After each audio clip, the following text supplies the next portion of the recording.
Hello and welcome to Films for the Very First Time. My name is Jordan. With me, as always, is Casey McGeorge. How are you, take Casey? Oh, how's it going, everybody? It's going well. It's going well as we are uh, usually way far more in advance of where we're at on the episodes. We're not. This is probably the closest you'll get to us again if you're listening right now on where we are to where you are on listening. But yeah, really looking forward to our discussion here. If this is your first time because you saw the title of the movie and you're like, oh, I really liked that movie, or I hated that movie, let me listen to what these people think. What happens is one of us each picks a movie or an event or a TV show that the other one has not seen and that we have some sort of fondness for, and then we discuss about it. So this week was Casey's pick for a movie I had not seen. And what movie is it that I had not seen? We are going to 2014.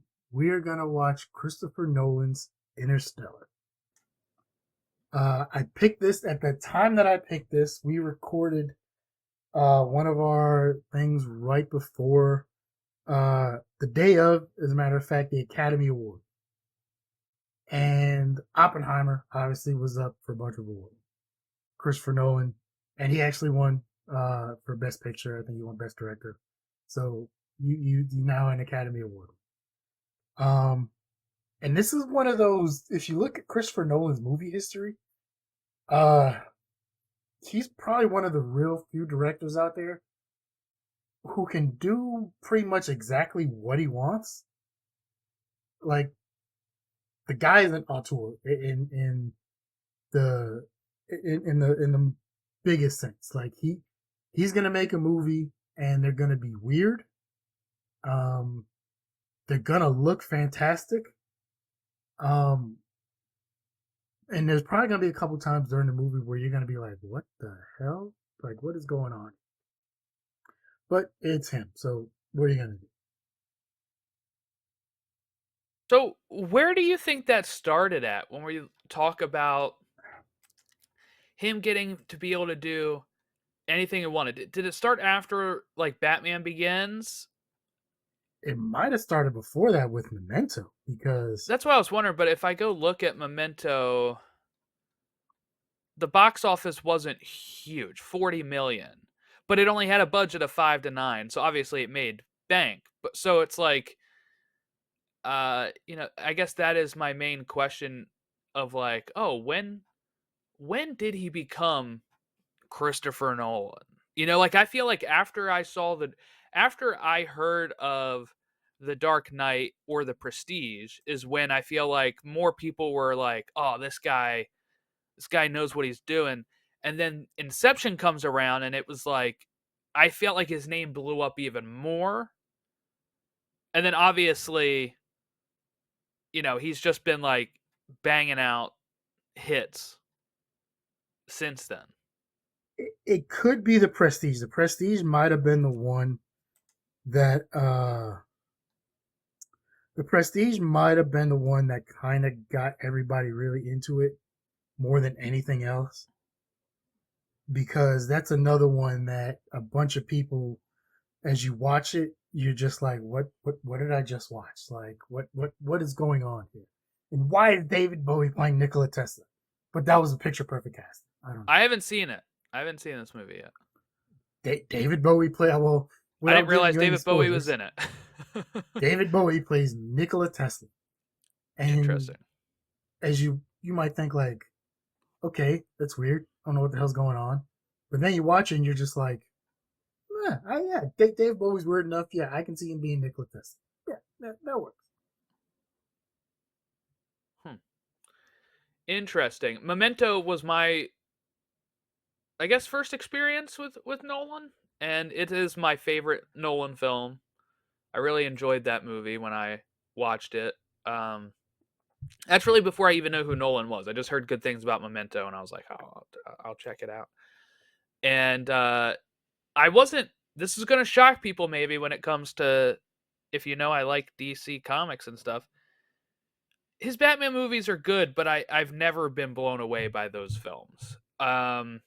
So I wasn't like a Nolan fanboy in that regard of like his Batman movies either. Um, like I said, they're good. They're not my favorite Batman movies. So it Which one is is the Batman with Matt Reeves directing. Pattinson? Yeah, Pattinson. Mine might be the Keaton Batman, just because I grew up with that one. Yeah, Um, and that was groundbreaking when it first, like, at its time, and it was kind of the start of the whole superhero movie thing, as we know. yeah. The marketing behind it was crazy, and I think there was like McDonald's glasses and stuff, and the toys. Like, it was a The glasses huge were deal. for Batman Forever, but they still had a lot of merch for all of those films. But it was still one of those, the way they made that movie, the way they marketed that movie was fantastic, and it really was. I Batman remember Begins. I didn't see it in theater, but I remember we when it came out. It came out at Christmas time on VHS, and that was a huge deal. Yeah, so this was, I guess, a blind spot for me. I mean, I haven't seen. If we're looking at what Nolan films have you watched, it's Memento, Batman Begins, The Dark Knight Rises. I have not seen Inception. I've not seen The Prestige. I've not seen Insomnia. I haven't seen uh, Interstellar before this. Haven't seen Dunkirk, Tenet, Oppenheimer. Haven't watched any of those. So I haven't seen some of the newer ones. I do have Oppenheimer. I have to watch. I have it on disc, but yeah, there's a couple more we definitely. Well, depending how this episode that we're recording now goes, mm-hmm. there might be a couple more that we will add to our future viewing. Depending, I'm not gonna have you watch a movie I don't think you're gonna enjoy. Maybe there's Maybe a couple like there's some that it might we've just done it in be the not past. necessarily okay. There's some that maybe that I think they're good movies, and even though I think you might not enjoy them, I think you might appreciate them for what they are. mm-hmm. Right? Wrestling, for instance, even though that wasn't a film. Like, Right. so that's one thing. So, but I'm not gonna pick a movie like I know you would just hate like right off the bat. Like that would make no sense.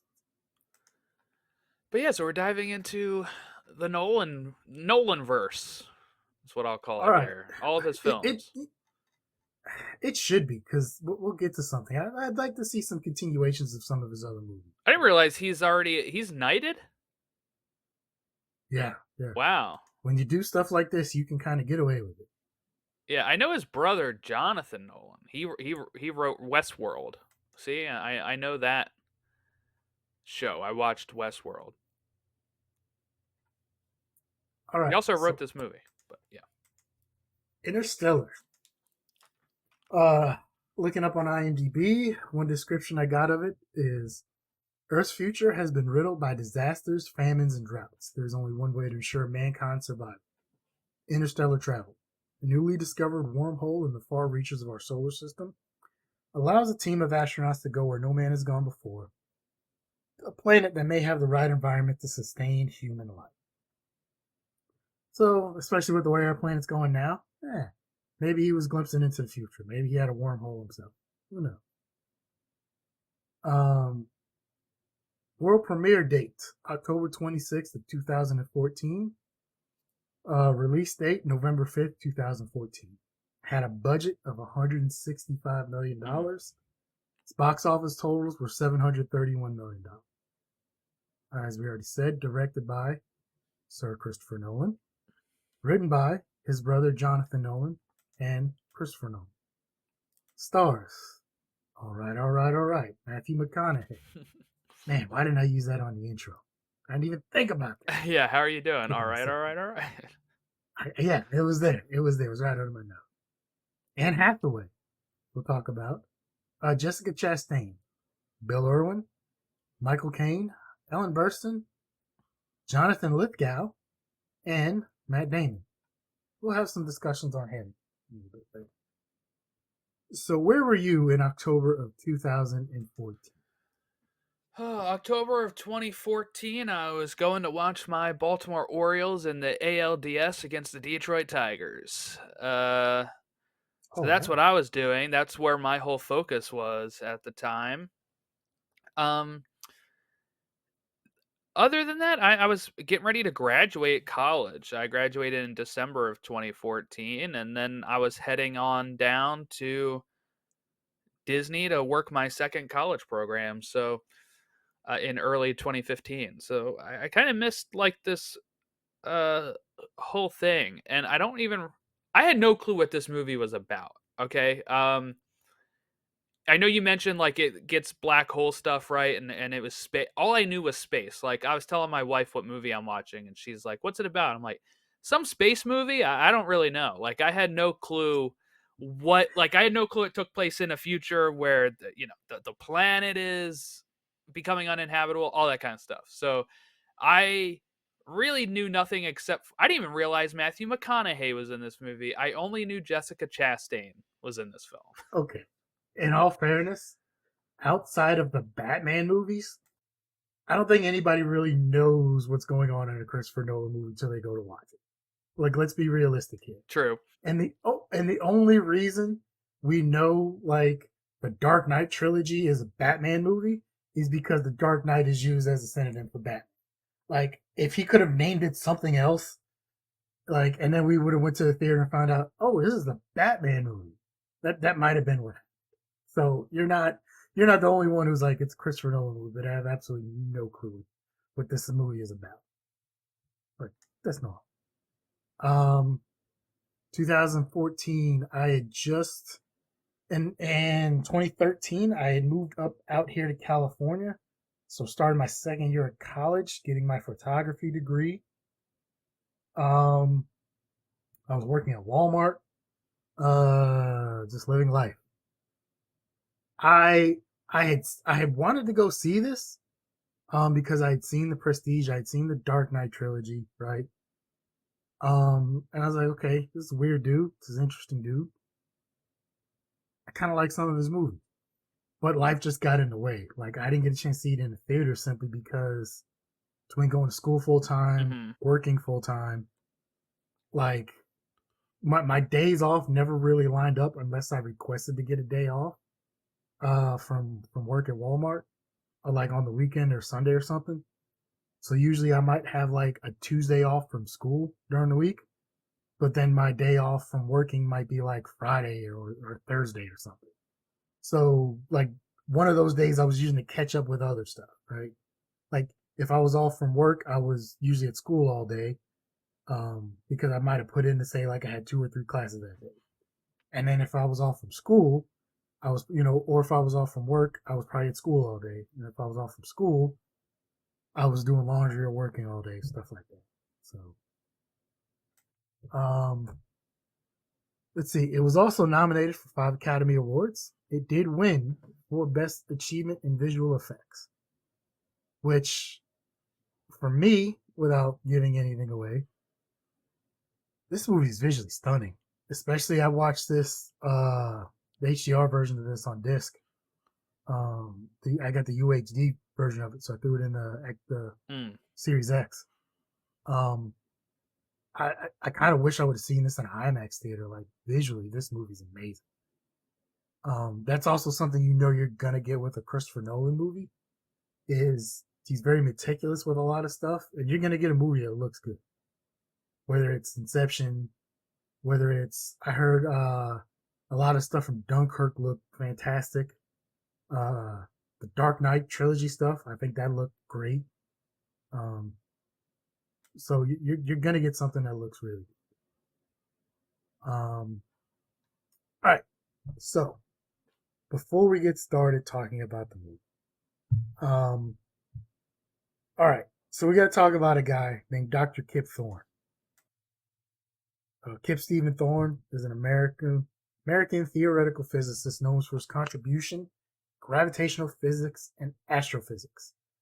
Along with Rainier Weiss and Barry C. Barish, he was awarded the 2017 Nobel Prize in Physics for his contributions to the LIGO detector and the observation of gravitational waves.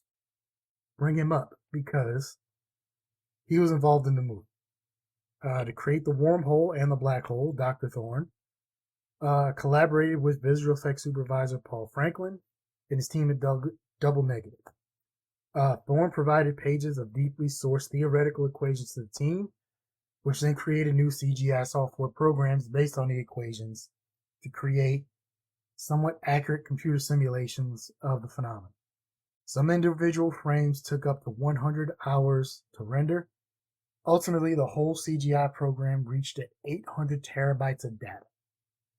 On top of that, the resulting visual effects provided Thorne with new insights to the effects of gravitational lensing and a bunch of other stuff regarding black holes, led him to writing 2 scientific papers, one for astrophysics and one for the computer graphics community. Early in pre-production, Dr. Thorne, he laid down 2 guidelines that he wanted them to strictly follow. Nothing would violate established physical laws, and that all the wild speculations would spring from science and not from the creative mind of a screenwriter. So, like, okay, if we're going to say this theoretic, like, this is what we want to see and this is what could happen, I don't want just some dude behind a screenwriting program typing it up. It has to come from science and something that these theoretical physicists believe or think could be what happens. Writer, producer, and director Sir Christopher Nolan accepted these terms as long as they didn't get in the way of making the movie. There were some clashes. At one point, Thorne spent 2 weeks talking Nolan out of an idea about traveling faster than the speed of light. According to Dr. Thorne, largest degree of creative license in this movie are the clouds on the ice planet, which are structures that are probably go behind material strength which ice would be able to support.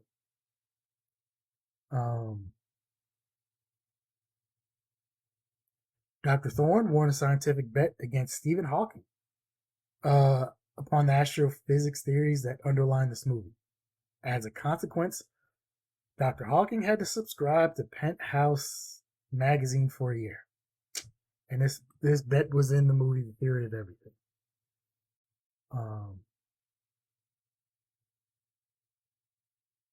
Nolan was initially concerned that a scientifically accurate depiction of a black hole would not be easily depicted for the common audience.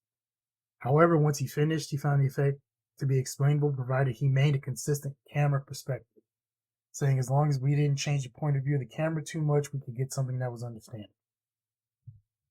And also, according to Space.com, the portrayal of what a wormhole would look like is considered scientifically correct. Rather than a 2-dimensional hole in space, it's depicted as a sphere, showing distorted view of the target galaxy. And the black hole was scientifically accurate. It took approximately 100 hours to render.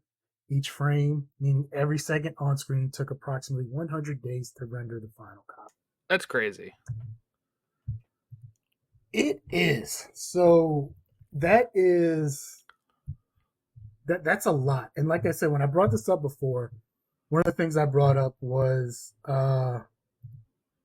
as Dr. Neil deGrasse Tyson also did a lot of stuff on this afterwards on this film with like YouTube videos talking about how accurate some of the things are, right?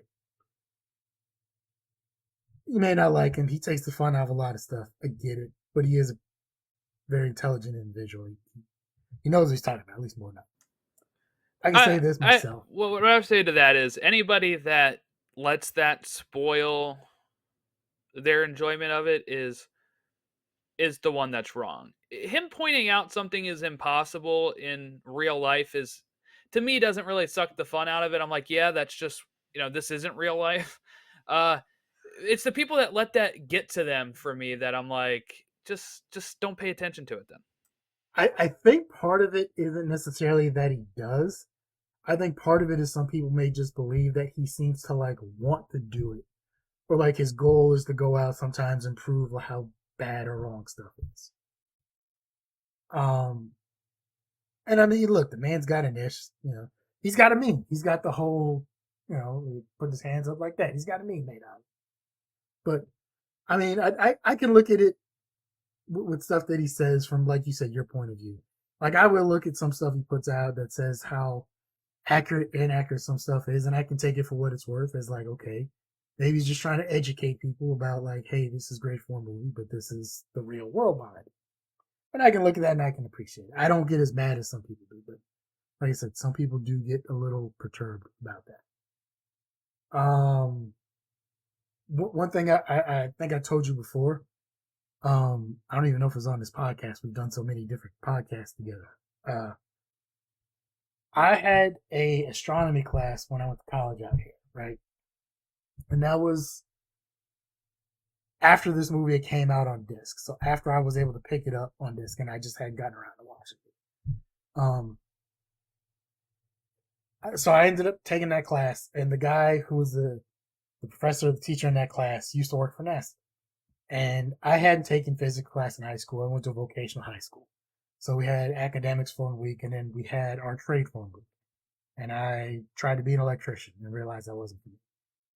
But so I didn't go to a normal high school where you have a lot of these highfalutin science and math classes and all that other stuff. So I say that to say, I watched this movie after I had that class where my teacher was able to break down the theory of relativity and how space time works and how time dilation works, right? We're basically like, and I can't even really explain it in a great way, but basically things in space or gravity affects time in different ways. So in some places with gravity, time will move a lot slower than it will here on Earth, as we will see in this movie. Had I seen this movie first, I would have thought this is stuff that was made up for the movie. I didn't know, like I said, I didn't know watching this. I didn't know till afterwards that like they got accurate information, and I at least appreciate that there were intelligent people involved to get some accurate portrayals of stuff in this movie, um, which we'll get to. All right, so we start. It is 2067.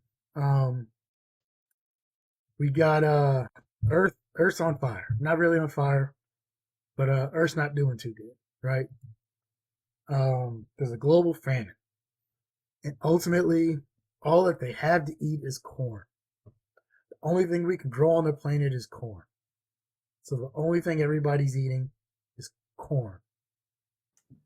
I would die. And I don't like corn. we would we would find out later that eventually we're not going to be able to grow that anymore.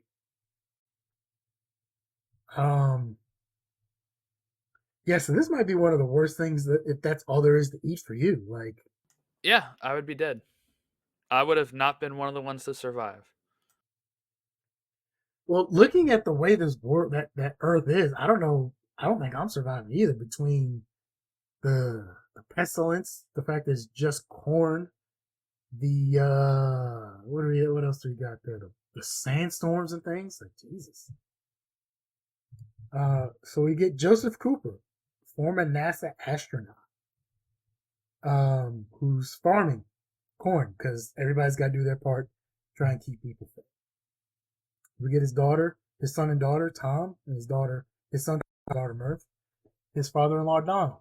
Um, so one evening, there's dust storm. Cooper and Murph discover a gravitational anomaly um, in Murph's bedroom that lead patterns falling particles. We eventually find out. Well, before that, um, we see them in the field at some point, and they're driving the beat up pickup truck with a messed up tire, or with the tire that blows, and find out that's their spare tire, right? So they're driving on a flat tire, and then they see this drone, and they follow the drone, and they almost end up falling off a cliff. Um, Not good. Thankfully, the kid stopped. That could have ended up bad. The movie would have been very short. And that would have been a short career for Timothy Chalamet Yeah, right young there. young Timothy Chalamet Ding Dong. I didn't even know he was in this movie, to be honest with Me you. neither. No, I didn't know anybody except Jessica Chastain, and seeing all these people in it, I was like, oh, I know them. Oh, this is a star-studded cast now. Yeah. Like you look back and now you're like, geez. I don't know if I've ever seen anything else with Timothy Chalamet in it that I know he was in. Like I didn't even know he was in this movie till I was watching this, and then was pulling up the stuff from my notes, and then was like, oh, there's a young Timothy Chalamet in this. Like, who the hell is this guy? Like, I just know he's in Dune, and he played Charlie or Willy Wonka, and I'm like, how did this guy get so big? Like, what else has this guy done? He was Like, I in. know the name, but that's it. Yeah, I don't know when he really became popular, but he's been in a lot of movies over time. Um, I would say probably really blew up in like 2017. He was in like 5 movies, and that probably Jeez. helped. And then he was in like Little Women, which probably helped him. And then Dune, Don't Look Up, uh, He was in Don't Wonka, Look Dune. Up. Yeah, that's what it says. Okay, once again, I mean, I saw Don't Look Up. I thought it was a good movie, but maybe because I just wasn't looking for him or didn't recognize him or didn't know who he was, I passed over. Well, He was in 4 episodes of USA Network's hit show Royal Pains. it happens. All right. So eventually, like I said, they discover the gravitational anomaly. It gives them some GPS coordinates, which leads to a secret NASA facility. Um, what'd you think of finding the secret NASA facility here? Okay, first, before we get to that, Yeah, I had no clue it was not NASA. counting, Yeah. not counting your dislike of corn. What did you think of the shape of Earth at this point in time? Dreadful. I mean, like, so that's what I was wondering as we get into it. Like, it seems sort of normal, right? They're going to school. Uh, the school scene was probably one of my favorites because we find Oh yeah, out we'll get to that school scene in a sec. Yeah, yeah. one of the like the principal, assistant principal, whatever, the teacher is very conspiracy minded, that NASA never actually went to the moon, and um she's talking to a NASA Yeah, she's person. talking to a guy who actually has been to space, right? And I love when he said, when they're like, are you going to discipline your daughter? And he's like, I think I'm going to take her to baseball. She's in a big baseball kick. We're probably going to go see the game that's there, and I'll probably buy her some food and we'll have a good time. And they were really pissed off about that. And then you see what became of the Yankees and the A's. Yes, crazy. Well, at least the A's are maybe finding a new home in that world. But, you know, the shape of Earth at this point, with the my main point with the school thing was, some people get to be farmers and some get to actually go to college, right? A very few select. And they were already giving up on Tom at this point and saying he has to be a farmer, is what they're, we're not going to recommend him to college. Like, there's only a few kids that get to go. Your kid's not going to cut it. And, I think um, Cooper's reaction to that is understandable. He's a father that is doing what he needs to do, but he knows that he wanted like a better future for his kids, and that kind of drives the whole what he's doing in this movie. Right? Is Yeah, for a better life for his kids. That he's kind of upset. Like, you're making that decision when he's 15. Like, let's see how he develops here a bit. So I thought that was all very interesting when we're looking at like a futuristic world. I loved the baseball scene with the pan up and you see it's the Yankees, right? And they have the big like poster in the back that says the world famous Yankees, and they're playing on pretty much the equivalent of the the Field diamond of infield of Dreams. dreams. Yeah, where Yeah, it is like corn and just nobody around. They're playing in a set of bleachers for high schoolers, almost, is what you could equate it to. the one good thing I'll say And they is at least it suck, looks like right? Like, John Lithgow's character is like, oh, we had actual ball players back in my day.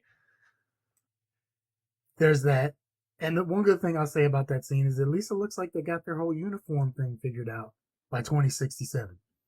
So we're not seeing through people's uniforms Yes. anymore, and there's no more sweat soaking No through. more So the sponsor future's patches bright. too. So that was a good thing.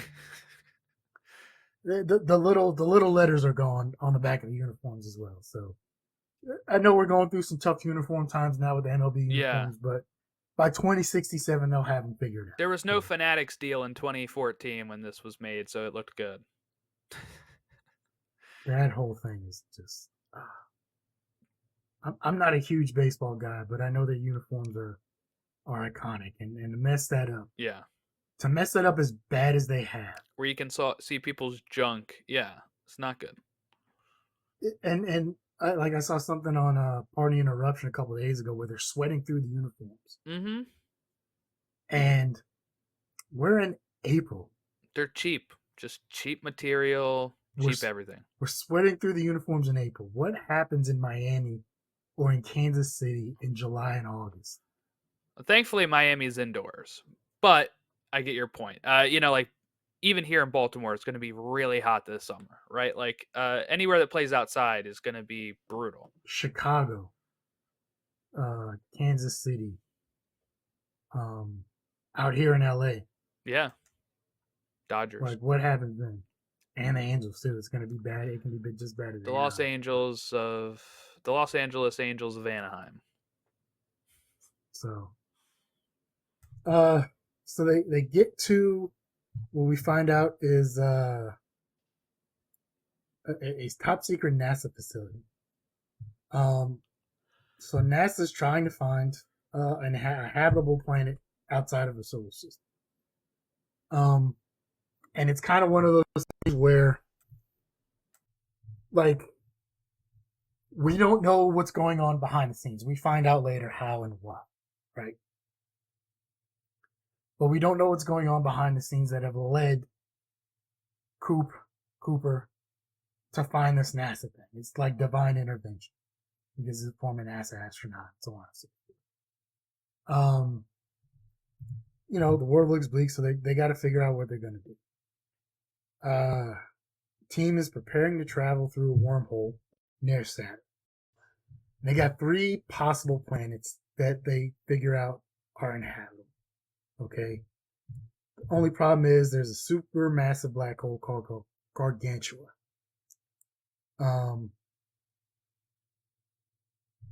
Okay, and they asked Cooper if he would pilot one of these things because he's done some travel before. What are you doing if you're Cooper here? That's tough. At the way it's presented to me, I think you probably have to go. I would, like it's either because they present it as Plan A and Plan B, right? So Plan A being you come back after you find a place, we all will go to this place, and humanity will survive. Plan B is just doing the embryos and all that kind of stuff, getting starting a settlement over there, not coming back. The way it's presented to me, I feel like you have to go if you're I understand his point of view of being like, I'm doing this for my kids. He sees that this life is not good for them, right? Like he already knows his son is not going to be able to have the future that he would have had like 40 years ago if everything was normal. He probably already sees that, especially for his daughter who's young still and maybe still has a shot at a future. Um, like we said, there's very little amount of people that get to go to higher education. So really their life right now is just farming, eating corn, and avoiding dust like sand attacks. That's not really living, right? Like you're just waking up to like farm and go back to sleep. And even then they show that like eventually the corn is going to run out. That's not going to stop growing. They're going to have a lot of problems. So I think you do have to go. I don't know if it's possible to maybe bring your kids with you to say, hey, if we all go, we all go. I mean, I don't know if they would allow that, but Well, that's well, that's the thing. See, I think you're looking at that from a different perspective of like, okay, if we're gonna like, if they're going to actually populate a different planet, right? Like, if there's a mission to actually take like 10,000 people, you know, so there's some of these things that have talked about uh, if there were any sort of interstellar travel, right? Where if we were gonna go to another galaxy, the amount of time it would take, we would have to take enough of a population to put on that spaceship, right? Where whoever leaves on that spaceship is not going to make it to the end destination. But they have to have enough people and enough diversity to where these other people are going to eventually grow up and intermingle and marry, have their own kids, who are then going to grow up and intermingle and have their own kids. So it's like generations down the road for a lot of these. You know, several generations are going to pass from the time they leave Earth until the time that they arrive to wherever it is in the next galaxy. Another thing that needs to be added. So we Dr. Brain, who's played by Anne Hathaway, um, And her dad, reveals, Michael Caine. yeah, Michael Caine, actor. We'll talk about Anne Hathaway in a moment, but a wormhole that was created by what they believe is an alien intelligence discovered 48 years ago. So from out of nowhere, 48 years earlier, this wormhole opens up, which is leading them to the Zelda discovery. Are you trusting what you think might be some sort of alien intervention here? Like, how are you feeling about that? So it would have been 2019 in this universe, I think, is when they got the wormhole put in place or discovered. Um, that that was interesting to me because I feel It like just pops up from out of nowhere. they didn't trust it, right? Like that's why they were like, yes, they sent like 12 people through, but they all knew that maybe this was their last act, whether it's finding an uninhabitable planet or just dying during this travel. I feel like I think they were put in a spot where it was so dire that they had to take the leap of faith of, look, everything looks like it checks out. We'll send people to see if it can check out, and these people know what their sacrifice is, but if we want humanity to survive, this is a step we need to take. So I can kind of see it from that regard. Would I personally probably hell no do that, but So I look at this from a couple different perspectives. Um, I go down weird, deep rabbit holes sometimes, and aliens is one of the things I believe, and I believe there are other beings out there. We can't be the I only agree. living creatures out there in the world. And it's been brought up by many people way smarter than me that said, especially we go back to what started this whole thing of Independence Day, right? Hmm. Of if all of a sudden like we were able to confirm that there was alien life and they came down to visit us. Basically, we don't stand a chance because we don't have the technology to get to wherever it is that they're coming from, right? Unless they're coming from like Mars or something. But if they're coming from another galaxy, another planet outside of our solar system, we don't have the technology to make it. The simple fact that they have the technology to make it from wherever they came from to wherever we're to where we are, we better hope they're peaceful because otherwise we're screwed. Like there's no other way to look at it. Because if they're not, there's nothing we can do about it. They're far more advanced than Hmm. another thing, I want to say it might have been like 2018. I don't know why, or maybe it was around. There was an anniversary of the moon landing that happened a couple years ago. Maybe it was like the 50th or 60th anniversary of the Apollo mission landing on the moon. Like I know that's recent. It's one of those big anniversaries, right? Right. And it came out, which I hadn't thought of, that I believe Nixon was president at the time. He had to have a speech and they had to have a plan ready in case they didn't make it back, or like they couldn't make it back, or if Hmm. something happened to them. And now I lived through. I was in grade school and I remember watching it on TV in the classroom, in 1986 with the Challenger exploded. And that was a big thing at the time because the school teacher, uh, Christina? Chris McAuliffe was a school teacher that was being sent into space. It's been well known after that that they initially wanted to send like Big Bird or somebody from Sesame Street into space, and Mm. luckily they didn't. Because watch like for anybody who's not old enough, like you might have seen the video and everything, but I don't think people understand how big of a deal that was in 1986 when that happened. Like there were schools around the country kind of stopped Yeah, I because watched a video recently on Reddit I saw where it was like the one of the runners up for the teacher in space had cameras in their classroom. Like the news was like, hey, this local guy yeah, was a runner up for this.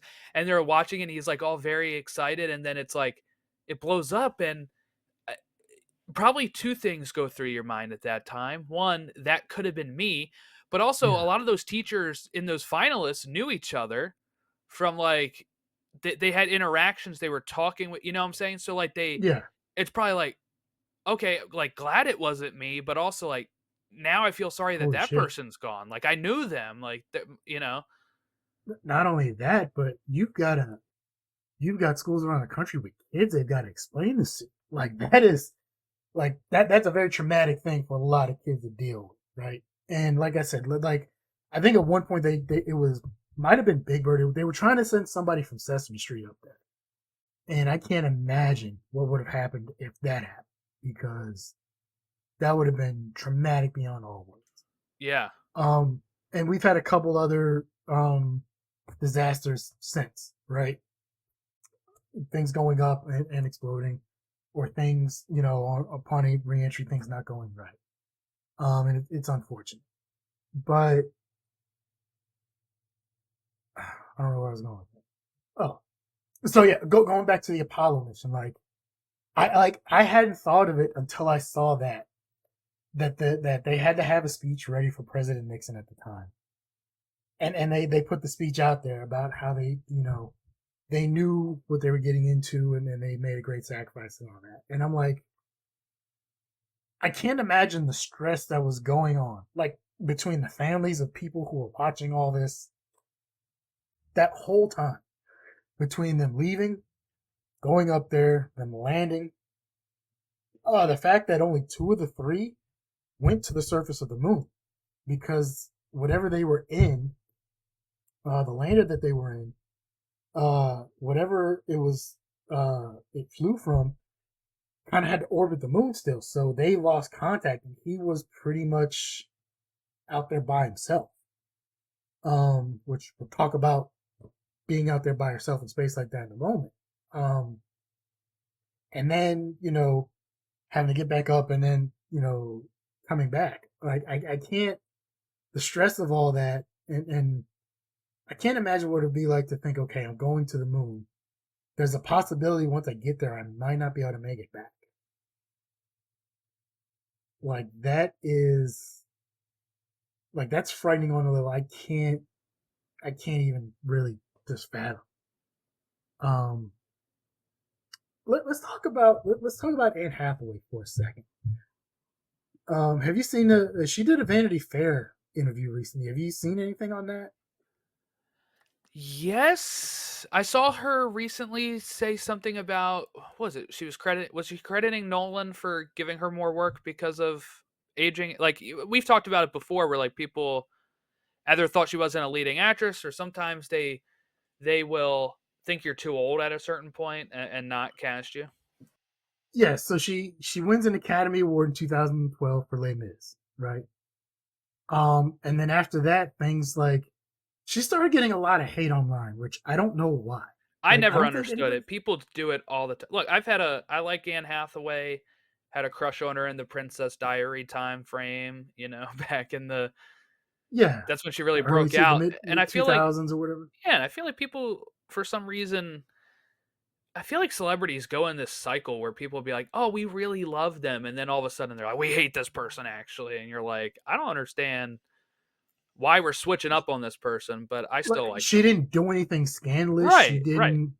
hurt anybody. She didn't kill any babies. Like she wasn't arrested for anything. Like it just became very toxic for her online. So she wins an Academy Award in 2012 for Les Mis. At the time, Hathaway says a lot of people wouldn't give me roles because they were concerned about how toxic my identity had become online. I had an angel in Christopher Nolan who didn't care about that. Gave me one of the most beautiful roles I've had in one of the best films I've been a part You of. know what's funny though? I didn't know she was in this, so when she was saying all that, I thought she was referring to her role as Catwoman in Dark Knight Rises. Well, uh, But she's probably Hathaway referring to previously, this. yeah, she was referring to Interstellar, but she previously appeared in Dark Knight Rises as Selena Kyle / Catwoman. She then also co-starred with Matthew McConaughey in Interstellar as a pair of astronauts. I don't know if he knew that he was backing me at the time, but it had that effect. She told Vanity Fair, working with Nolan.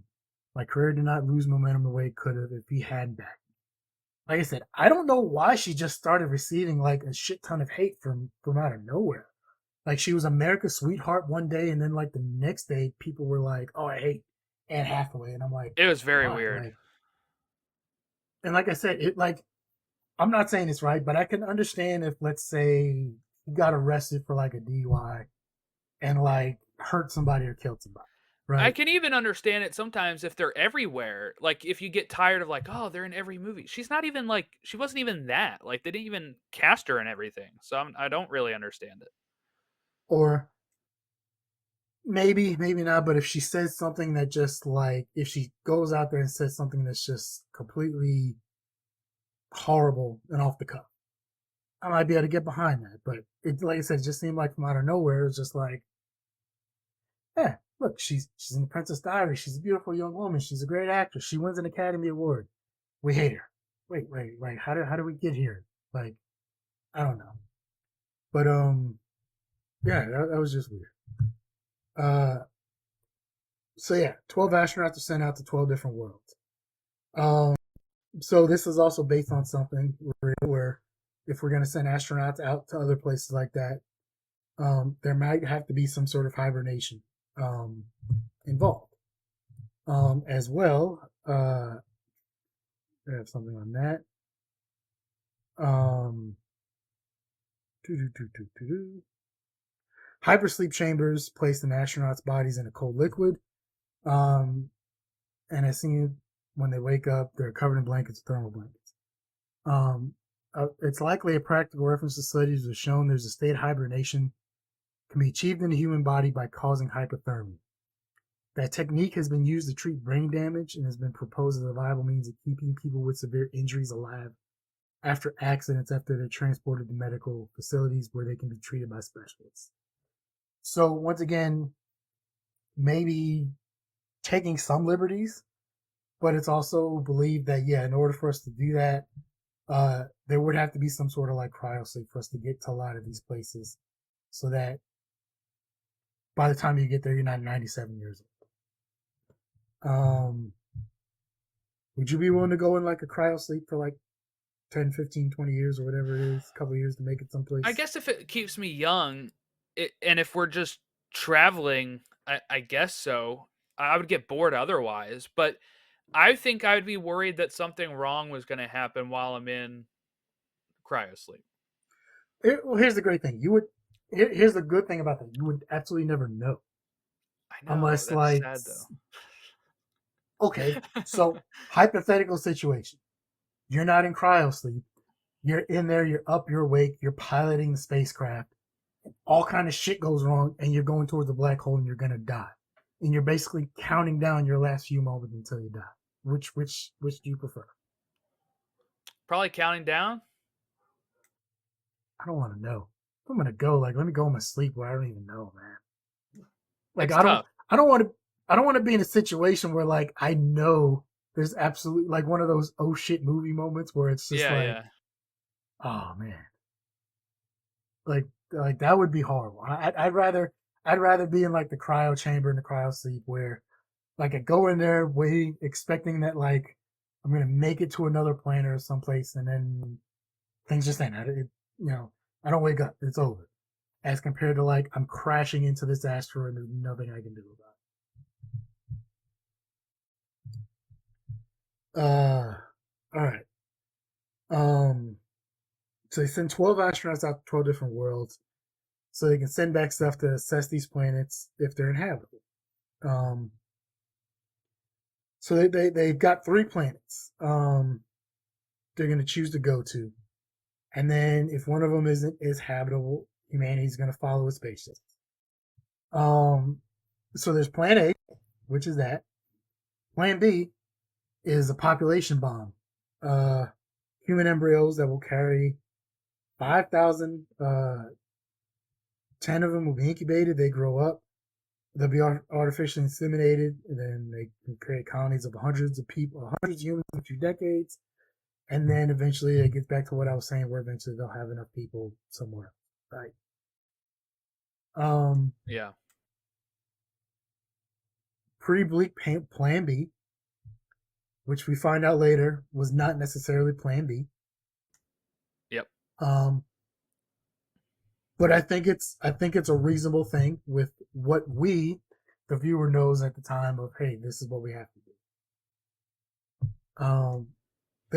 They're looking at the bigger picture of looking at all of humanity surviving and not just. Um, so they get on the spaceship Endurance. You got Cooper, uh, Brand, or Amelia, played by Anne Hathaway, and Romilly, played by David Gassy, and another guy named Doyle. And then you got 2 robots, Tars and Kate. So they fly out, they go into a little sleep, they wake up because it's gonna take them a couple years to get to the wormhole. Yeah, what was Um, it? 2 years to get to the wormhole, or 6? It was like 2 or I think it was 6. 2. Okay. I think it was like 2. Uh, it's got to be that most well rested nap ever. 2 years sleep. Uh, I, the only thing I don't like on that necessarily is that I'm relying on these robots for everything while I'm in cryo sleep. Yeah. That was something I was all like, that's there is, I was waiting for them to like turn on them. I'm like, are they for sure good? yeah, hopefully their AI in this movie was a lot better than what happened in Terminator or what goes on. But yeah, and Matt Damon later brings up some of the robots aren't sent down on planes because they can't improvise. That'd be another thing I'd be worried about. Like sometimes you might have to make a quick decision, and you can't. Robots aren't necessarily do that. All right, so they go to the first planet, Miller's planet, as it's called. Uh, Miller's planet is supposed to be the but they discover it's so close to Gargantua, the black hole. Experiences severe gravitational time dilation. Each hour on the surface is 7 years on Earth. Um, so they descend down, find out it's just the ocean with massive tidal waves. Nobody gets killed. They can't necessarily recover the data. Um, they end up having to spend a little more time on the planet than they want to. By the time they get back to the Endurance, 23 years have passed. So let's go into a few things on this one. One, I talked to you about this before. Did you hear the ticks on this? Like the ticks when they were on this plane? Uh, what do you mean? Like what ticks? Okay, So maybe not. so this is what I was talking about with the time dilation was pretty accurate. Um, Oh, okay. so I had it in here. Let me find it. Let me find it.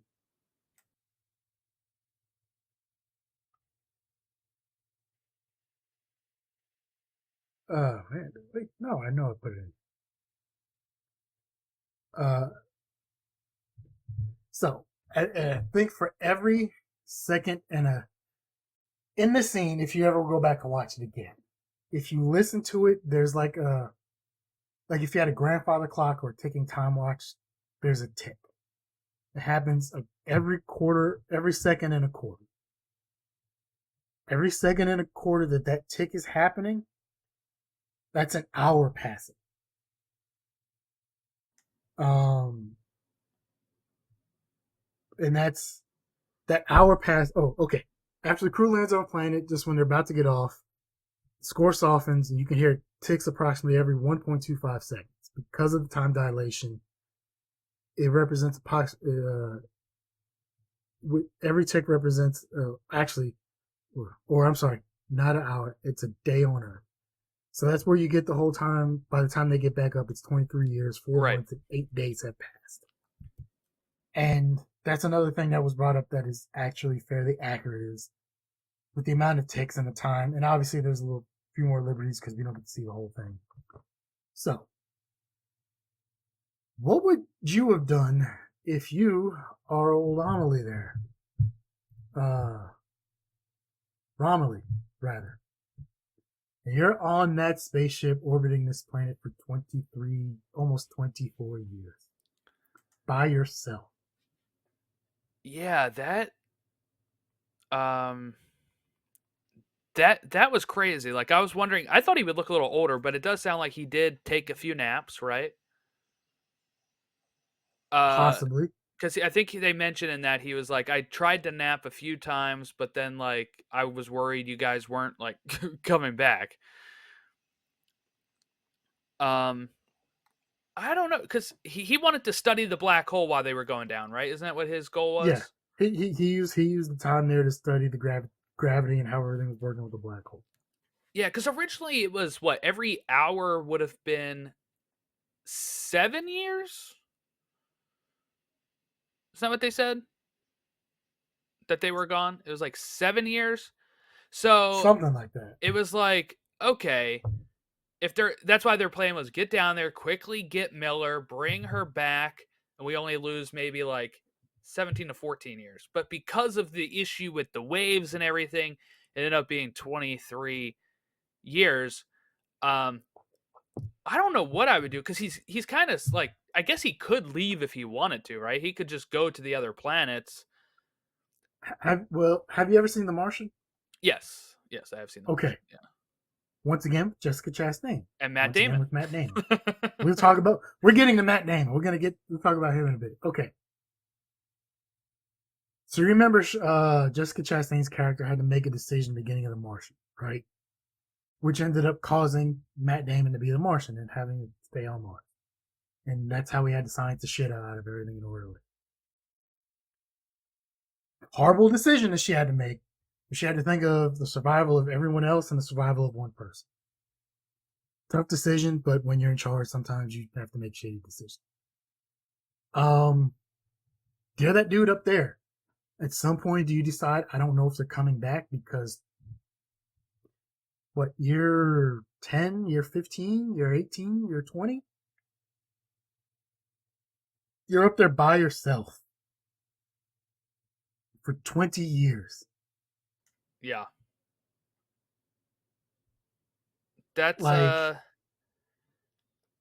like you said, I would get bored. Um, could he leave if he needed to? I think he could have probably went home, but he can't really, it's just him by himself. So can he really go to another planet? Because then if something Uh, happens, he's stuck there and stranded. So I right, think at right. this point, his options are either stay there and wait or go home. Like, I don't know if there's really a third option for him. Yeah, that's crazy. So I guess my biggest question with so what is it that causes the time dilate? It's gravity, right? That is Yeah, causing that. gravity moves. Yeah, That's gravity why we moves. age. Yeah, gravity. And yeah, in actuality, like even the astronauts in space, time works a little bit differently for them. Um, so yeah, it's basically gravity and the gravitational force of that black hole that's causing time to move faster or slower, depending on where you are.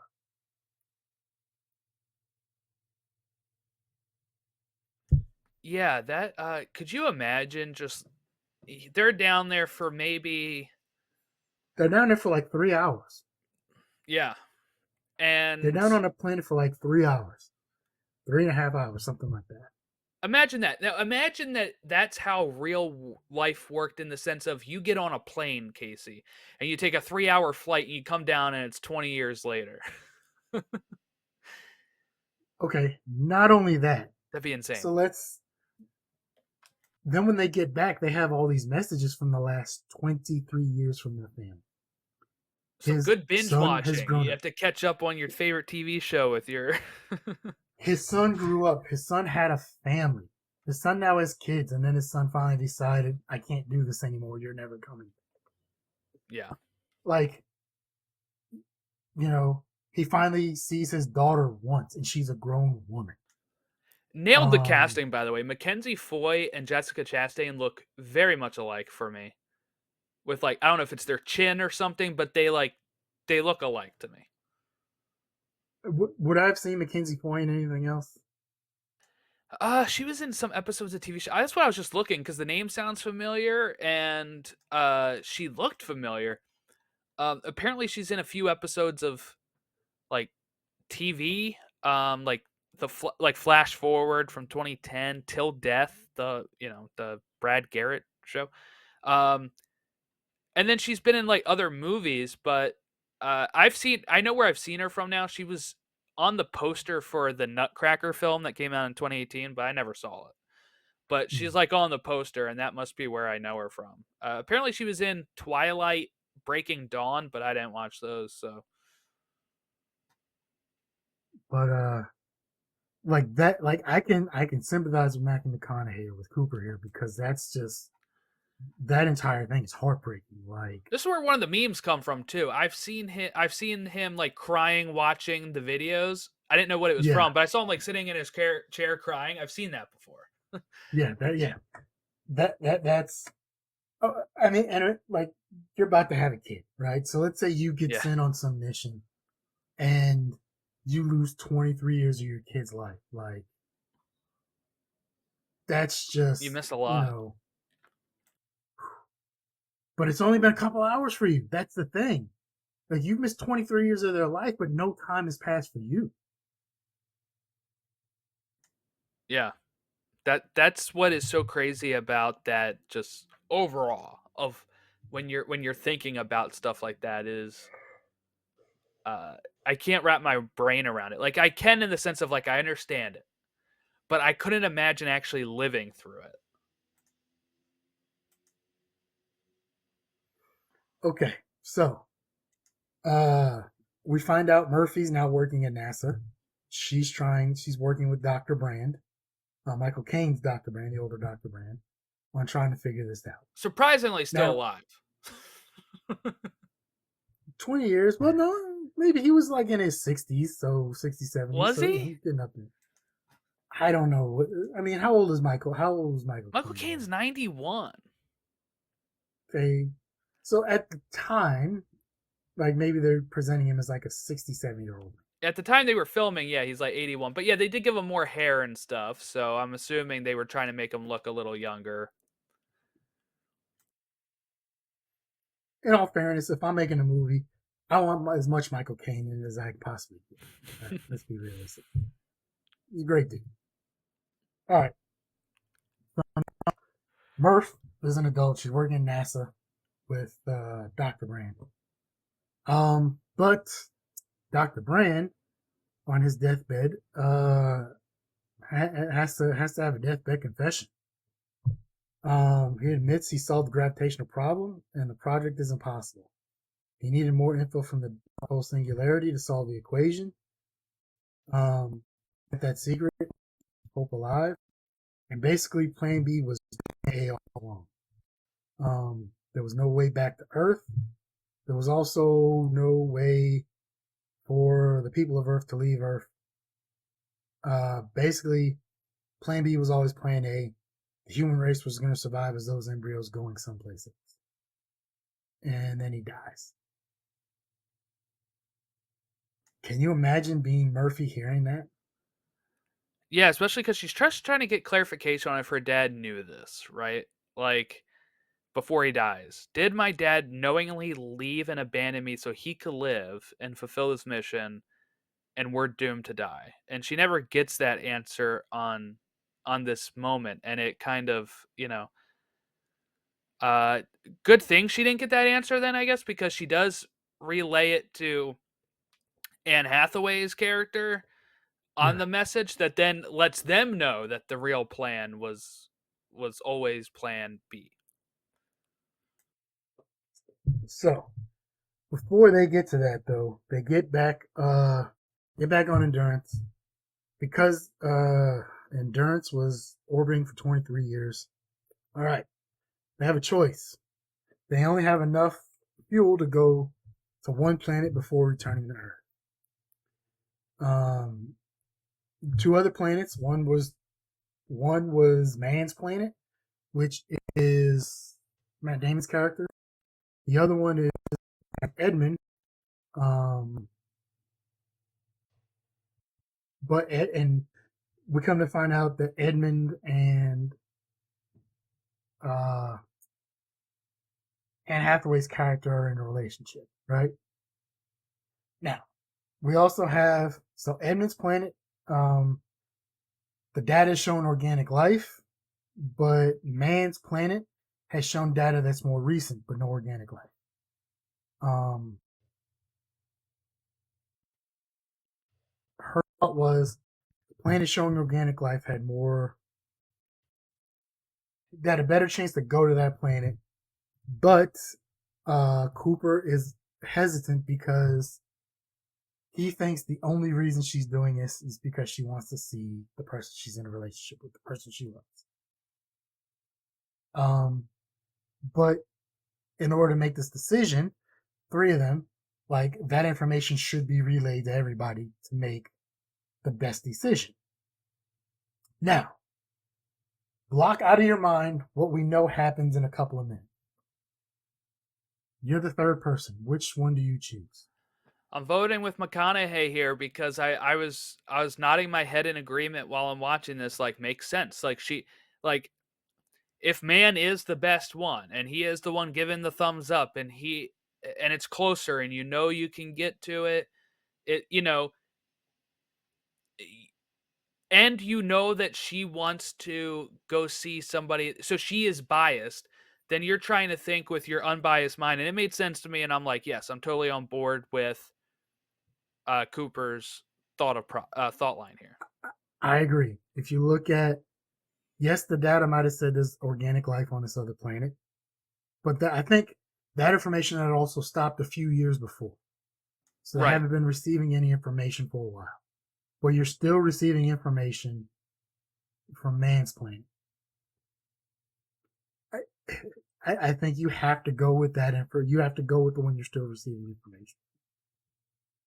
But I will also agree with Amelia here, where she goes, she double checks on the embryos and everything, and she tells him, look, things don't work out after this planet. We only have, our options are limited. We can either return to Earth, or we can take these embryos to someplace else. Or so after they go to Man's planet, they can go one other place. They can either go back home to Earth, or they can go to the third planet that has organic life on it. But they can't do both. So I think her quote was something along the lines of, I hope you're as open, or you're as unbiased then, as you are now, basically saying, okay, like, I hope you make the right decision if this planet doesn't work out, because you can't say you want to go back to see your daughter after, which makes sense. So they get to Man's planet, which is Matt Damon's planet, and it's nothing but ice. Man, this was weird seeing Matt Damon play a bad guy Yeah, I didn't outside see it of coming. Didn't see it coming. outside of Eurotrip and outside of his feud with Jimmy Kimmel. Like, seeing him play a bad guy in a movie was just kind of weird. Yeah. Um, have you ever heard of the aspect of um how much it has cost us to save Matt Damon in all of his various movies? No, I haven't. Okay, You're in for a treat. All right. So, Matt Damon's great actor, been in a lot of movies. All right. But one thing is, he's constantly needing to be saved. He was encouraged under fire. They needed to save him. The Martian needed to be saved. This one needed to be saved. Um, so they spent a lot of time and efforts in various things. On Quora, a user named Kainan ENG, estimated what it would have cost to rescue all of Matt Damon's characters. According to the user, the breakdown follows. Courage Under Fire, Gulf War One helicopter rescue, $300,000. Saving Private Ryan, World War II Europe search party, which if you didn't know, maybe you haven't seen Saving Private Ryan. The aspect of I saw well, not you, but anybody listening to this possibly. And this was a true thing that did happen in World War II. I got to the point where so many people were being killed. They didn't want to kill off like an entire family's blood, right? So they did have things in place where if you were like the last surviving member of your family, they would pull you out because they didn't want kind of like your family heritage or bloodline to die with you. So that's where Tom Hanks's character and everyone else was sent in, starting in Normandy, the D-Day invasion of Normandy. Their whole mission was to find Private Ryan to send him home because his 2 or 3 brothers were killed in World War II. World War II European search party, $100,000. Titan AE, Earth evacuation spaceship, $200 billion with a B dollars. Syriana, Middle East private security return flight, 50 grand. Green Zone, U.S. Army transport from the Middle East, 50 grand. Elysium, space station deployment and damages, 100 million. Interstellar, 500 billion. The Martian, 200 billion. For a grand total of estimated to be $900 billion to save Matt Damon's characters throughout his filmography. Wow. And honestly, like I read about this a few years back too, but I never thought of how many times Matt Damon has needed to be saved or someone has had to go after him until I looked at all this. Like, dude, how is he always in great roles? Don't get me wrong, but like, how is he always needing to be rescued, man? Like, at some point, can we just say, "Hey, man, you have to figure this out on your own"? If it was Jimmy Kimmel, I'm pretty sure at some point he'd just be like, "No, we're not taking Matt Damon anymore." um. So yeah, they get down. It's a nice plane. Um. They're trying to figure some things out while they're on said ice planet. Um. They slingshot it. Or I'm sorry. So that's when Anne Hathaway's character gets the information from Cooper's daughter that her father had just died and that there was no plan A, that basically it was all a lie. Mm-hmm. Matt Damon knew, he was one of the few people keyed in, that there was no hope for humanity and it was always a plan to find another planet hospitable to keep the entire mankind surviving, send them to another planet. Um, So Matt Damon said he knew, or Mann said he knew Plan B was the mission's true goal. Tells Cooper brand new that he needed a black hole singularity data before man left Earth. It's impossible to get as it hides behind a black hole, which light itself cannot escape.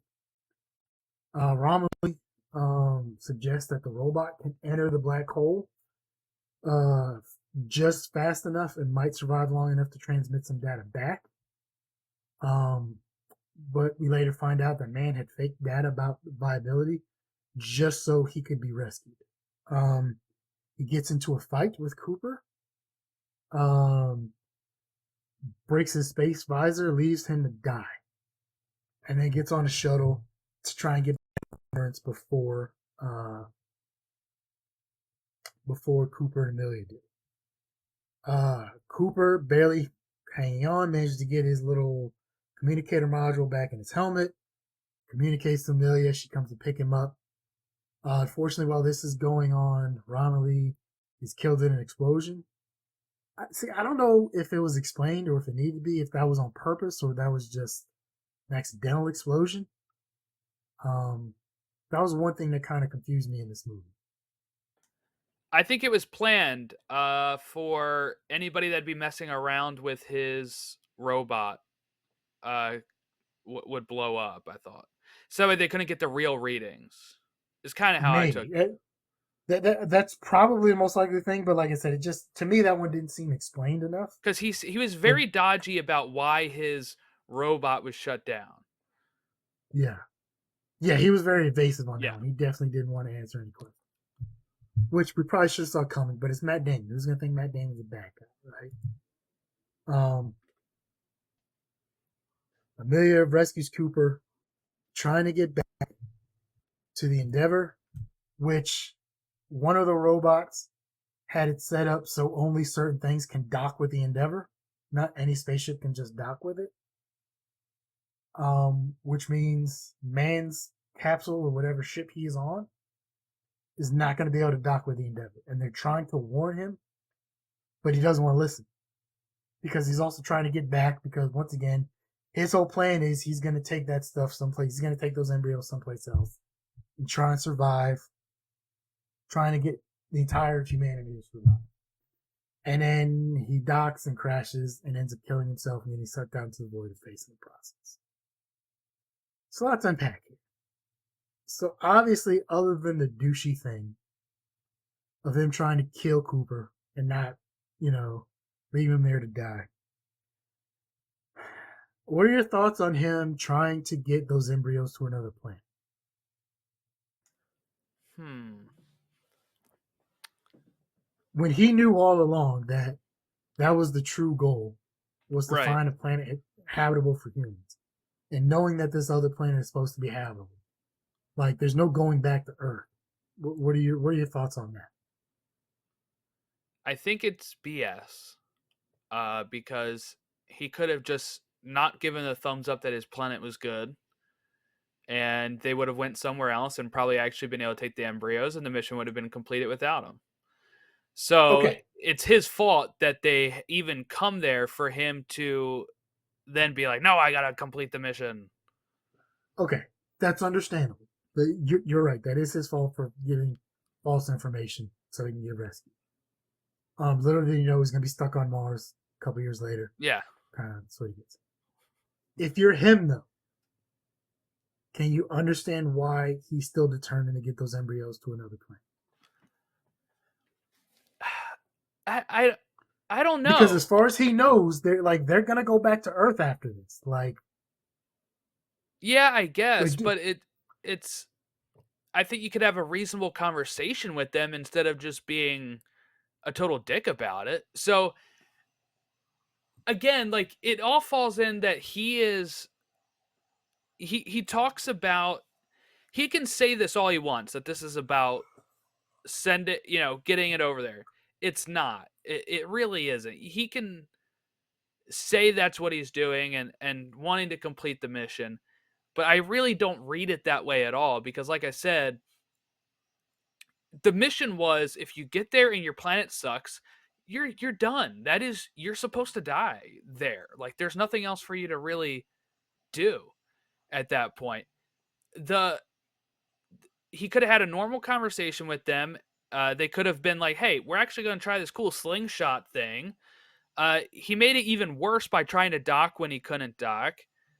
And then there's just the fact of he says multiple times that there's nothing they couldn't really account or they tried to account for humanity's fight to survive, right? So the reason why they lie about plan A and plan B is to get people like Coop who want to do plan A aboard the mission because it's because they won't accept plan B and because Coop wants to save his children and save himself and all that kind of stuff.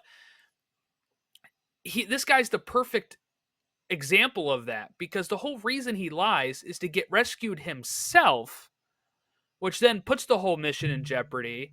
And then he wants to act like he's the good guy by trying to do it. I don't know. I think he was very much like he wanted to be saved. He wanted to see through the mission himself and be the hero because he's talked up a lot about how uh, he's like the best guy, right? Like he's the best scientist they have and all this kind of stuff. And I think he let that get to his head and he's full of himself. He is, and I can understand that. But okay, so let's say you are Cooper and Amelia, right? Disregarding what happens next, you get down, you find out this planet isn't habitable. What are you doing next? Are you going to the third planet, or are you going back to Earth? Especially knowing that the whole purpose of everything was to find another planet viable, because there is no survival for humanity on Earth. So I think I would be lying if I said I wouldn't go home. But at a certain point, if we already lost 23 years, I think I have to see out the mission. And I know they said they had they had enough, or they think they had close They to had enough enough to get to the other to planet. enough fuel to go to one other place, but there wasn't. If they went to the other planet that had uh, organic life, Right. that was it. Or they could try and make it back home to Earth. They couldn't. It was one or the other. I think I would at that point have to see out the mission of going to the third planet. If I don't know if I'd be strong enough to do that, but that is what logically I would have to do, and why you have to have a normal conversation about this if you're Matt Damon, and not just trying to kill everyone. And you know, But do you really think, because he's lost 23 years with his daughter and his son, do you really think he's going to be able to make that rational decision? but can't they outvote him? Like they outvoted Anne Hathaway. They could pull the same BS on him and be like, look, now you're being the irrational one. We're going to the third planet, and we're outvoting you. Matt Damon says yes. Hathaway says yes. Rom says yes. We're going to the third planet. You know what I'm saying? I Like that. think it's easier. I think it's easier said than done. Um, Even if you, like, maybe Matt Damon doesn't get a vote in it, and it's still 2-1. I think it's easier said than done.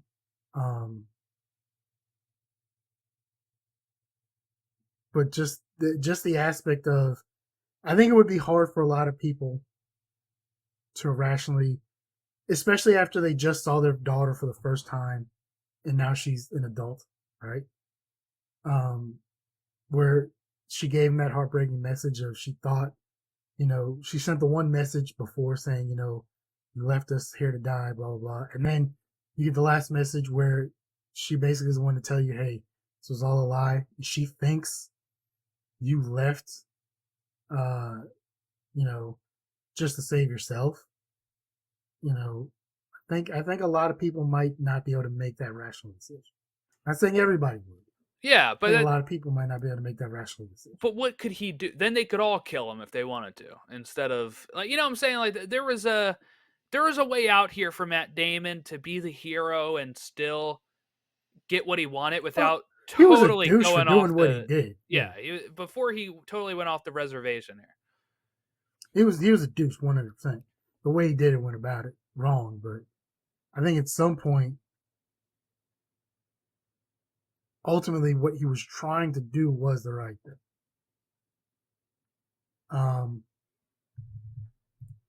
So yeah, they they managed to dock with the Endeavor, right? Um,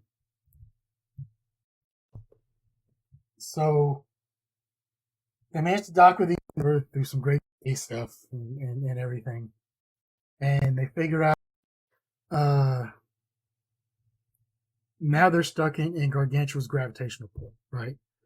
So the only hope basically is set the probes and ships up in a certain way so they can try and force their way out of it, but then they have to dump as much weight as they can from the Endurance so that the Endurance can continue on its path to Earth.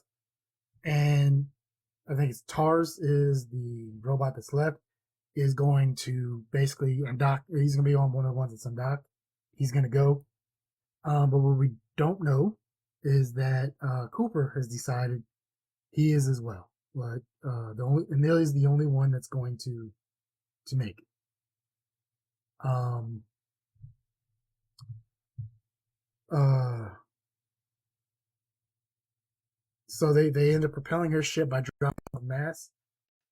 Um, Cooper ends up in the best way. I'm just gonna read this because there's no way I can explain this in any rational way.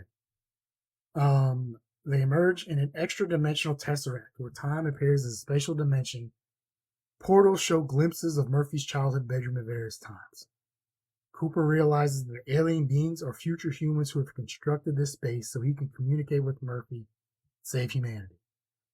Using gravitational wave, Cooper encodes Tars's data on the singularity into Murphy's watch, allowing her to solve Brand's equation and evacuate Earth.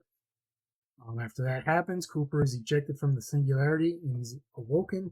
He awakens aboard a space station near Saturn, where he reunites with his elderly daughter, Murphy, who has led humanity's exodus from Earth. Murphy convinces Cooper to search for Amelia and Case, who've completed their one-way trip to Edmund's planet and are setting Plan B into motion. And that's where the movie ends. How heartbreaking would it be to have missed your child's entire life, but you're 100 something years old and you basically look like a 35-year-old? Yeah, he's like 120. Um, yeah, it's totally heartbreaking. It is kind of the whole heart of the movie, right? Is he's doing this to ensure humanity survives and for his daughter to have a better life, but he never actually gets to see that.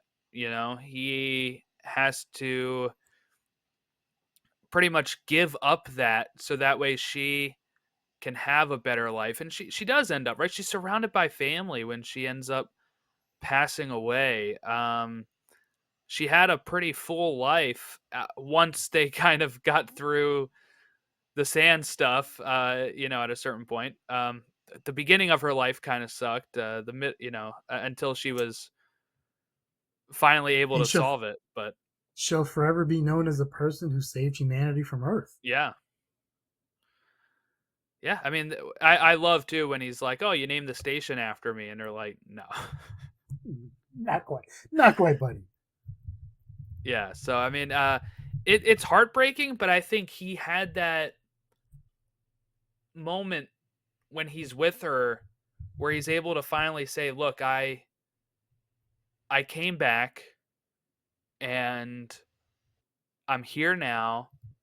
And yes, she's dying, but like he got to make amends with her, like got to see her, and he got to see what kind of impact she's had and that she had a life worth living because he did this mission, right? Like without this mission, her life and humanity just go nowhere. So, um, it's one of those sacrifices he had to make uh, to to ensure his daughter has a life worth living.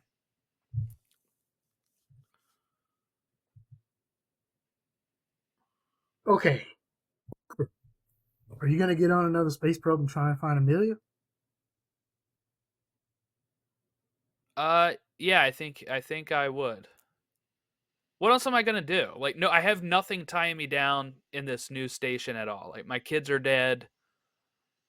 Uh, I I got like know grandkids and great Brand. grandkids and great great great grandkids and Yeah, but they already lived all that time without you. They don't even know you. I would like. There's no actual connection. It'd be like going back in time to visit your great great great great grandfather, and he's like, "Who are you? Like, I don't know you. You don't know me. It's not the same sort of connection." I would, yeah, I would probably go. because there is one person in this world that actually knows you, and she's out there by herself, and you gotta. You saw what being by yourself can do when you have how she was mourning the loss of her person that she loved who probably died by themselves. Miller probably died by themselves, and then you have Man who was sitting there forever, um, you know, upset, lost. He kind of went crazy doing it, unless if he was always that way. But he kind of went crazy to the point where he was detrimental. So I think it made sense for him to go, and I probably would. I understand that. I'd get a nice burger or something first, though. I don't know if they have burgers. Maybe I'm they do. sure they can do plant-based burgers. If we can do that in 2023, I'm sure they can do that in the future. Small tangent, but it's not like we don't do tangents anyway. Have you ever had a plant-based burger? No, no. But after eating I, corn I, all the time, I'm sure there is I'm sure it's nice to have something different. I only ask that because I've never had one either. Like I'm not against like the Impossible burgers and plant-based stuff. I wouldn't willingly try one. Let's put it that way. And I'll be honest with you, if someone just tried to feed me one and didn't tell me till after I ate it, I'd be a little bit upset.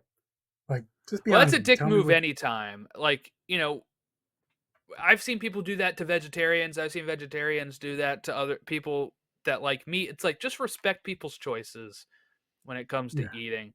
Don't like trick them into being like, you said you would never eat a plant burger, but you said this burger was good and it's a plant burger. Or you said you'll never eat an animal, but guess what? You thought this was a plant burger and it was really a regular burger. Like, yeah. that stuff's mean. That's not cool. Um.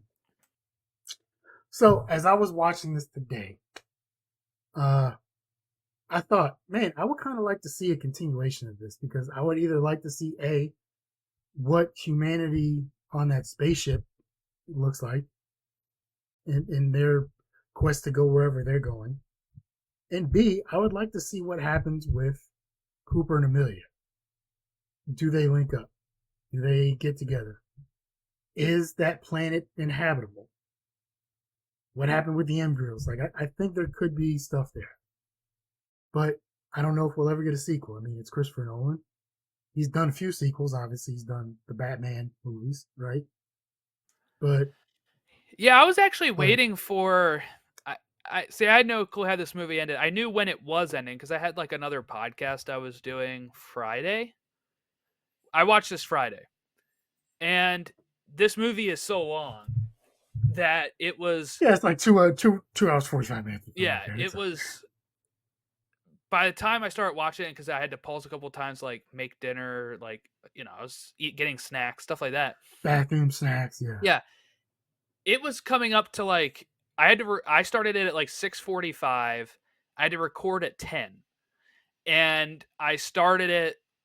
So by the time I was finishing, it was like 9:55, and so I had to pause it a few times to be like, okay, what's the how much time do I got here? Because I gotta get ready to record. And I'm like, oh, there's only like 10 minutes left. I'm like, some of that's credits, and it's at the part where like he's leaving yeah. the space station, and I thought for sure they would end it with those two seeing each other, right? But it kind of just ends with Brand looking out at the station she has there. And Uh and looking at the little plaque or whatever for yeah. her lost love there on whatever. And that's it. And I thought for sure it would be like we'd get a moment of them just having like not even talking, but maybe just standing opposite of each other and being like, Well, he maybe you got there. see But maybe you see his ship landing right, or right. something, right? Something like that. I don't know, but But I don't need a sequel. I think that this movie, when you have it end like that, it's like I can at least make up. He got there. They were happy together. Maybe they get together, right? You know, there's some chemistry there. well, like I said, I think I think if they wanted to, there's two different stories you could do. One would be, like I said, the rest of that space station's movements wherever they're going next, whether that's Amelia's planet or someplace else, or like I said, or the continuation of does he does he make it to her planet? What happens? Or based on how long it's going to take when maybe he gets there before the spaceship does or something. I don't know. And then I don't know, but obviously Christopher Nolan's much better at this than I am. So who am I to, you know? The wild thing, really, for me is that when they go to that planet, Miller's planet, and they find her destroyed ship, and Anne Hathaway says that most likely she had died just minutes ago. Like because of just how the time dilation worked. Yeah, It was like, wow, yeah, that's she. She was like, she probably landed like a couple hours ago for her, and then like died like a couple minutes ago. Just missed her. all right. So let's see. So some other notes. For a cornfield scene, Nolan sought to grow 500 acres of corn, which he learned was feasible from his producing of Man of Steel in 2013. They then sold the corn and made a profit on Mm. it. Method of space travel in this movie was based on Dr. Kip Thorne's work, which were also the basis for the method of space travel in Carl Sagan's novel Contact, and the resulting movie adaptation Contact that had Jodie Foster and Matthew McConaughey. According to Einstein's theory of general relativity, it would take an infinite amount of time to cross the threshold of a black hole's event horizon as seen by a distant observer. The person crossing the threshold, however, would notice no change in the flow of time.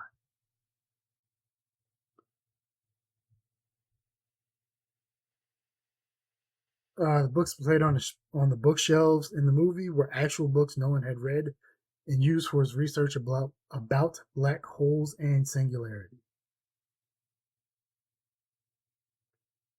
The documentary style interviews of older survivors shown at the beginning of the movie and then on the TVs playing in the farmhouse are from the Ken Burns documentary The Dust Bowl. They are real survivors from the Dust Bowl.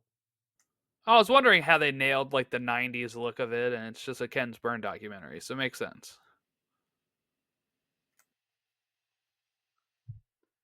Some space sequences were shot with an IMAX camera installed in the nose cone of a Learjet.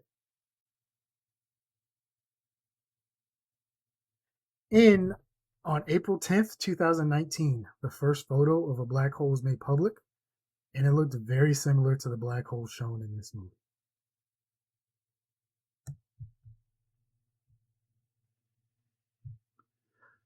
All right, so let's talk about some ratings. IMDb, this got 8.7 out of 10. Rotten Tomatoes, 73% with 378 critic reviews. The audience, 86% with over 100,000 reviews.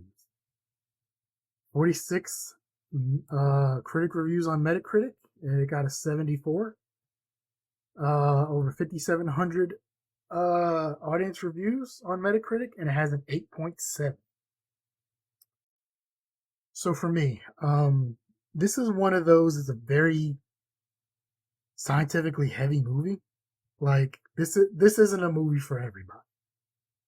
And if you're not into a lot of science stuff, it might not be for you. And that's understandable. Um, I'd give it a 4. I enjoyed the movie. Like I said, visually it is absolutely stunning. It is, but again, I should have known it's a Chris Nolan movie, so it's gonna look fantastic no matter what. I enjoyed the characters. I enjoyed some of the aspects of it, of like the doom of humanity and where do we go from here. Um, but overall, I give it 4 out of 5. What do you say, Jordan? All right, any guesses so far? If I had to guess, I'd say you give it a 3.5. Okay. All right, I gave it a 4.5 out of 5. Wow. Yeah. I really enjoyed it. There's a moment where yeah, it got me emotionally, even if some of the science doesn't make sense to me, right? Like, I like timed stuff, I like trippy stuff, so that works.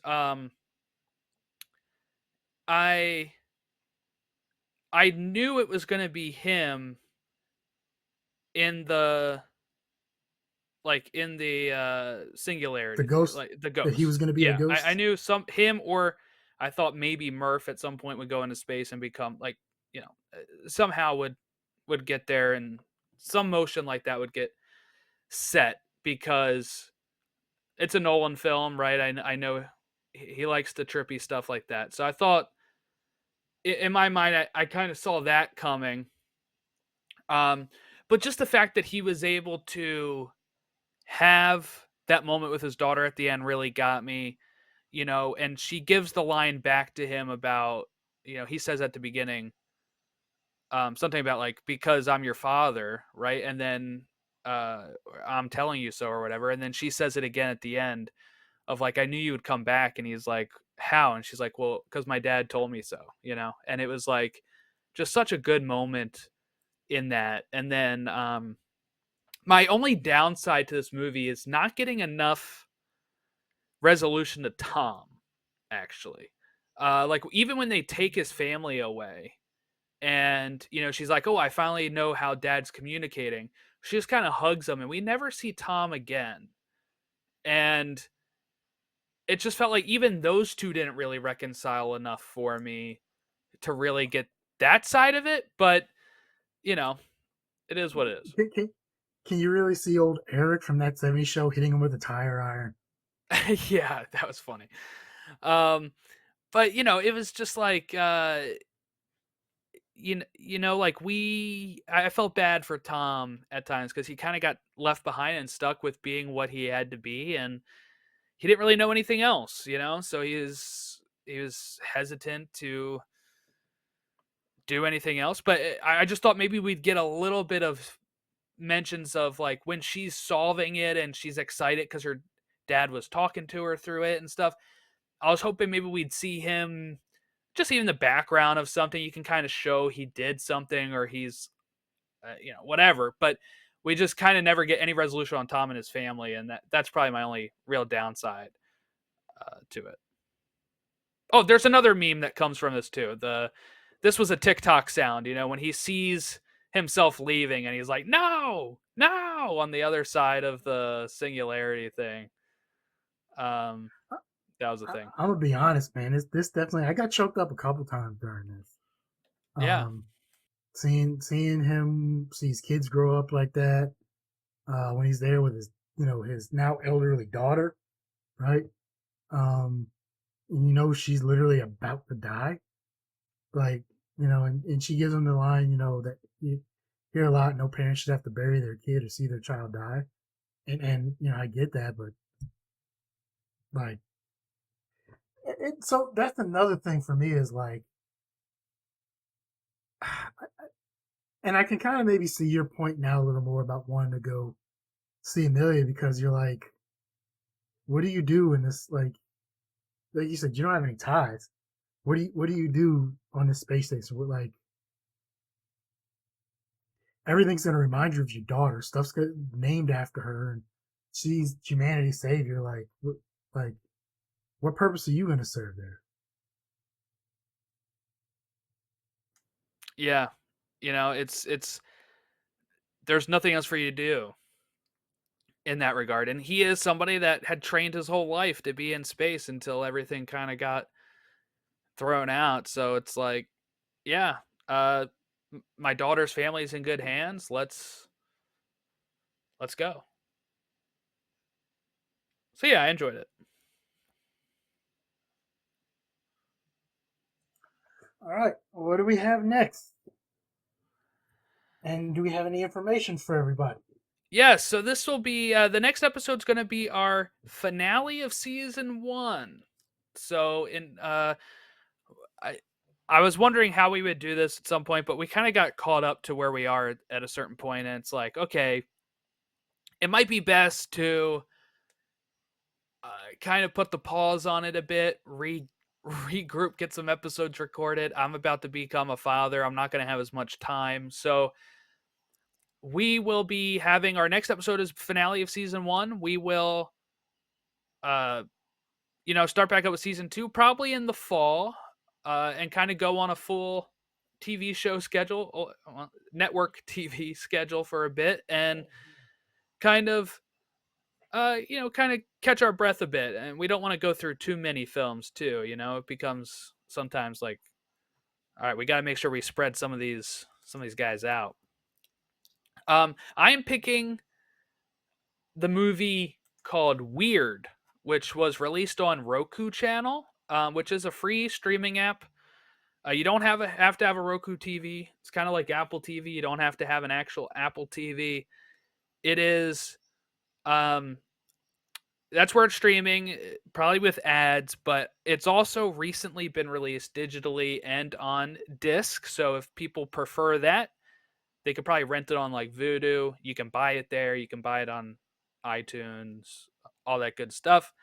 But it is a Weird Al biopic with a twist. It's a comedy. It's not like a full on 100% accurate retelling of Weird Al's origin or anything. But I'm a huge Weird Al Yankovic fan, and I think this movie, if I had to compare it to something, would be like the comedy styles of Airplane and that kind of stuff. Spoofy, but it stars Daniel Radcliffe as Weird Al Yankovic. So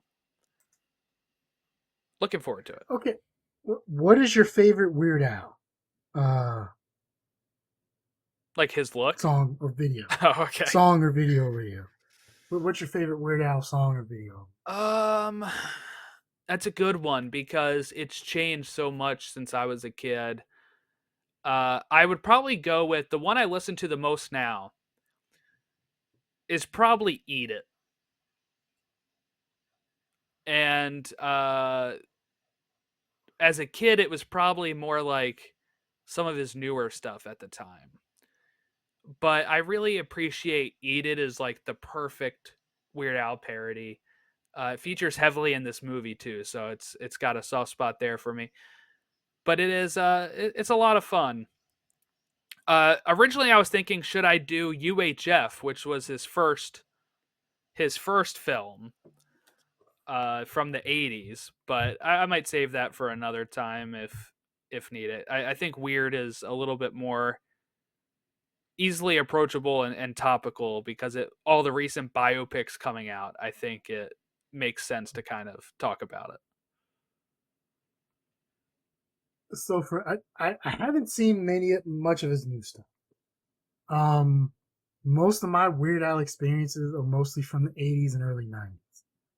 Um, like a Surgeon, obviously Hmm. Fat, Eat It. What was Smells Like Nirvana? Is that it?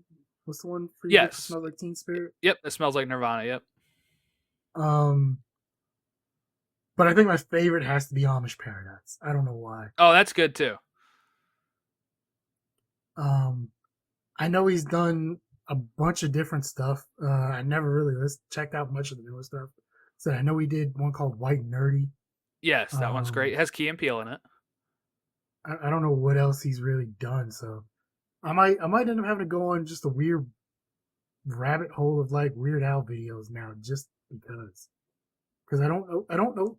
He was big when I was a kid, and then he just kind of, I don't want to say fell off, but I think we just forgot about him. But I Hmm. think he was still doing his thing. Yeah, he kind of stopped making an album. His last album was 2014. That was the last one of his album deal, and he kind of has preferred not to do albums anymore. Um, but he's still been relevant in doing certain appearances on TV or films and stuff like that. Releasing the occasional song like the Hamilton polka was released by him at the height of Hamilton and all that. But uh, I grew up with him, being one of my favorite artists. I still listen to him a lot. I saw him in concert. Like I am, What is a Weird Al concert like? he's such a great performer. He really is. I saw him at probably the White and Nerdy, Straight Out of Linwood tour, and it was in Baltimore. When it was time to do Saga Begins, which is his parody of American Pie about Star Wars, he comes out in full Star Wars gear, like the Jedi robes, everything like that. When he does White and Nerdy, he came out on the Segway in his nerd outfits. Like he would when he would I go was gonna say, is there change, a lot of costume changes yeah, in when he would in go a Weird Al change, concert? they would play clips of other stuff from like uh because he used to do like YouTube videos at times where he'd be like fake interviewing Eminem and all that, and he would have this stuff playing while he's changing, and then come out and just totally nail it. He did Albuquerque Live, which is like an 11-minute song on the album. He adds like a full minute into that song. It was awesome. One of the best concerts I've gone to. I really want to see him again live. He was great. He does seem like a great entertainer, Yeah. like for a live show. That's why I was wondering, like, what would Al Weird Al concert look like? Because his catalog is so vast. Yeah. Like, From the 80s it's to been a while now. since it's been a while since I've been to a concert, but you can usually like, I'm sure like a Taylor Swift concert, the Eras tour there. I'm sure she had like a few costume changes and some various other things, but most of her genre is like mostly she's doing like one genre, like a pop with some of her early stuff being some country type music. But you know what I'm saying? It still Yeah, kind yeah. of fits together. But Weird Al has covered so many different artists and genres. Like, Yeah, crazy. Well, that's what we'll be talking about next time. It's on Roku channel, or like I said, you can rent and purchase it now if you need to, if you're listening.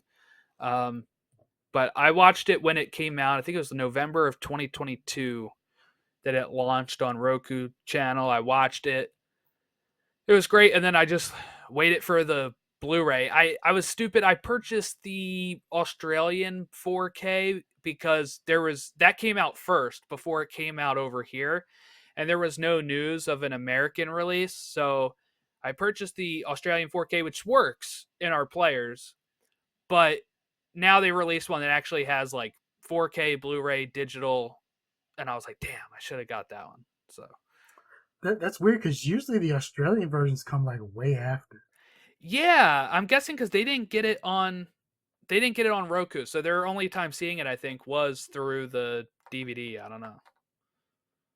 So there's a guy I watch on YouTube. He does like his own. He's got his own channel. Does movie reviews and stuff. Or he does like 10 things you didn't know about. Called Minty Comedic Arts, and he's a big Australian movie guy.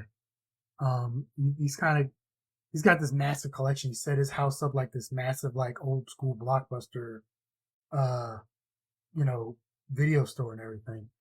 And he's an interesting dude, and that's one of the things he's talked about a lot in his stuff is like the releases of movies over there is just because it's so far away and timing is just way off. So like movie releases might come out a few weeks to a months later, and then same thing when it comes to like disc or when it was back then on videotape. Same thing. It'd be like 3 4 months after it come out on in the states or something. Now it's popping up over there. So All right, well, that'll wrap us up here. Make sure you rate and review us on Apple Podcasts and Spotify. Like and subscribe to us here on the YouTube channel as we end the season on a comedic note with Weird next time.